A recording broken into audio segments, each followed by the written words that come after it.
All right, let's dive right in. Today, we're talking about humanity's first and, you could say, most important piece of technology ever: fire. This isn't just a story about staying warm. It's the story of how a single discovery completely remade our bodies, our minds, and, yeah, our entire world. But to really get a grip on how huge this was, let's just imagine for a second. What if it never happened?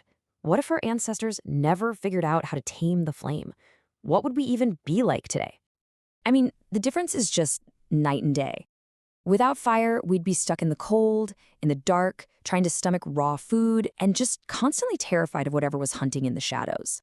But with fire, suddenly you have warmth, you have light, you have safe, nutritious food, you have a shield against the night. It's this one thing that created the space for everything else to happen. So, our story kicks off way back in the early Paleolithic. And at this point, you gotta understand, humans weren't fire makers. Not yet. We were fire keepers. We were just opportunists, really, grabbing fire when we found it, from a lightning strike or a forest fire. And we're talking about a huge stretch of time here.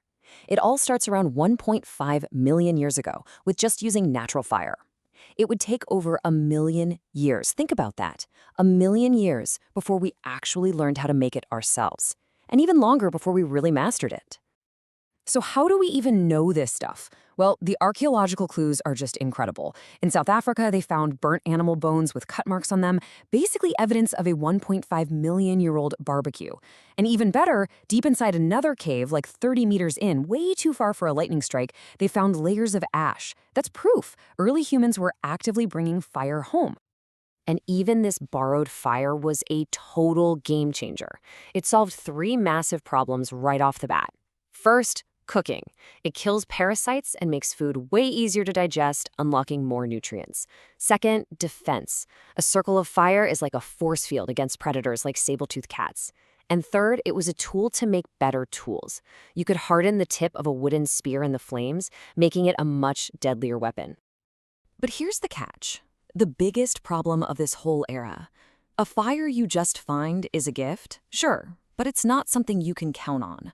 Once you had it, keeping that little flame alive was a constant, desperate, life or death job.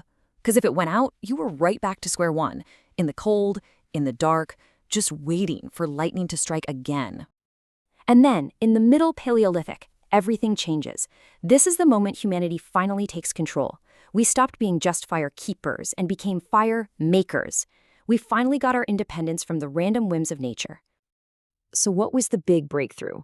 It was this brilliant technique called percussion firemaking.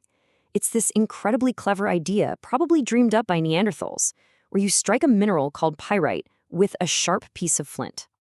Let's just walk through how it worked. First, you need the right kit: a hard piece of flint and a chunk of pyrite.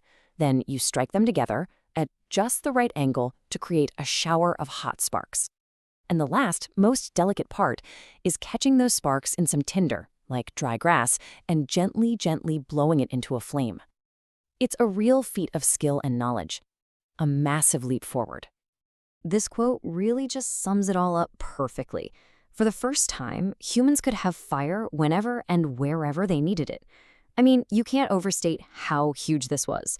Fire went from being this rare gift to being a tool that you could carry in a pouch. And that just unlocked a whole new world. Suddenly, we could push into freezing cold climates. We could live deep inside caves, safe and warm. But it also kicked off more innovation. People figured out you could heat-treat stone to make it easier to flake into sharp tools. They even invented humanity's first glue, extracting tar from birch bark to stick spear points onto shafts. Okay, so we can make fire. What's next? Well, as we move into the late Paleolithic, we see humans go from just making fire to truly mastering it. This is where things get really refined and creative. You start to see different methods pop up. The friction drill, spinning a stick on a board, that becomes a thing. But what's really cool is that modern experiments show the old school percussion method was actually about 3 times faster. We weren't just making fire, we were optimizing it, getting better, faster, and more efficient. And they weren't just making it faster, they were making it hotter, a lot hotter. Check this out.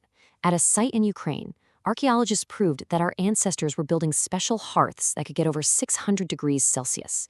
That's not just a campfire, that's a furnace. It shows this incredible understanding of airflow, fuel, and combustion. With that kind of control, fire stops being just for warmth and becomes a precision instrument. They built different hearths for different jobs. They came up with clever tricks like hot stone cooking to boil water. And they perfected that birch bark tar recipe, which is basically humanity's first chemistry set. This is the stuff that lays the groundwork for pottery, for metallurgy, for everything. So we've seen the tech evolve. But what was the real impact on us? How did fire actually remake humanity? Well, this is where the story goes from being about tools to being about our very biology. And it all starts with our diet. Get this. Cooking meat increases the amount of protein your body can actually absorb by over 50%. 50%! It was like a massive nutritional power-up for the entire human species. So what did we do with all that extra fuel? Well, this chart tells the whole story. Just look at the insane jump in brain size that happens right when fire use becomes common. You see brain volume practically double. That is not a coincidence. That is a direct result of cooked food. Here's the key. Fire allowed for this amazing evolutionary trade-off. Think of it like this. Because cooked food is so easy to break down, our guts didn't have to work so hard, so they shrink. All that energy we saved on digestion, it got rerouted upstairs to fuel the growth of the most energy-hungry organ there is, a bigger, more powerful brain. We basically outsourced digestion to the fire. But fire didn't just change our bodies. It changed how we live together. The hearth, the campfire, it became the first community center. You had to cooperate to gather wood. It was the place where elders passed on skills and stories to the next generation. It's where you bonded over a shared meal. And it's probably where the first rituals and ceremonies ever happened. So, you see, the hearth was so much more than just a fire pit. It was really the seed of civilization itself. It was the original social network, the place where we learned how to be a community. So what's the big takeaway here? Fire was everything. It literally fueled the evolution of our brains. It gave us the power to survive in any climate, to settle the whole planet. It brought us together around the first campfires and created the first real communities. And it was the foundation, the very first step for every single piece of technology that came after it. Which kind of leaves us with one last question to chew on. If that first flame was the spark that lit up the path to civilization, what's our fire today? What's the technology that's completely remaking our world and us right now? It really makes you think. Thanks for tuning in.